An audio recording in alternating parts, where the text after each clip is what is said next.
Saint Leo ninth, அதாவது திருத்தந்தை 9ஆம் சிங்கராயர்னு அழைக்கப்படக்கூடிய புரூனோ 1002ஆம் ஆண்டு பிரான்ஸ் நாட்டுல ஒரு பிரபுத்துவ குடும்பத்துல பிறந்திருக்காரு. புரூனோக்கு 5 வயசு நடக்கிறப்போ டோல் நகர ஆயரா இருந்த பெத்தேல்டோவோட கண்காணிப்புல விடப்பட்டிருக்காரு.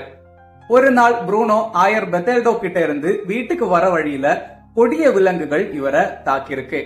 பயந்து போன புரூனோ கடவுள்கிட்ட ஜெபிக்க ஆரம்பிச்சிருக்காரு. அந்த நேரத்துல புனித ஆசீர்வாதப்பர் இவருக்கு காட்சி கொடுத்திருக்காரு. புரூனோவை கொடிய விலங்குகளோட தாக்குதல்ல இருந்து காப்பாற்றிருக்காரு.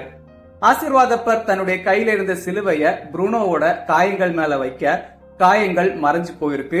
அதுக்கு பிறகு புனித ஆசீர்வாதப்பரும் மறைஞ்சிருக்காரு. இந்த சம்பவத்துக்கு பிறகு புரூனோ இறைப்பணி செய்ய முடிவு செஞ்சிருக்காரு. குருத்துவ பயிற்சியை பெற்றதுக்கு பிறகு குருத்துவ அருட்பொழிவை பெற்றிருக்காரு. ஒரு கட்டத்துல டோல் நகர ஆயரா திருநிலைப்படுத்தப்பட்டிருக்காரு. கொஞ்ச காலத்துக்கு பிறகு ரோமைக்கு பயணம் செஞ்சப்போ திருத்தந்தையா நியமிக்கப்பட்டிருக்காரு. புரூனோங்கிற பேரை 9ஆம் லியோன்னு மாத்திருக்காரு. 5 ஆண்டுகள் தான் லியோ திருத்தந்தையா பதவியேற்றிருக்காரு. ஆனா திருச்சபையில அதிகமான தாக்கங்களை ஏற்படுத்தியிருக்காரு.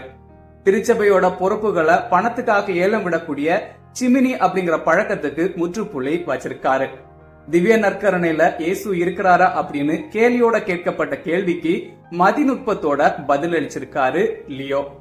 அந்த காலகட்டத்துல நார்மன் வகுப்பை சேர்ந்த மக்கள் ரோமைய சூறையாட முடிவு செஞ்சிருக்காங்க. இத திருத்தந்தை லியோ கடுமையா எதிர்த்திருக்காரு.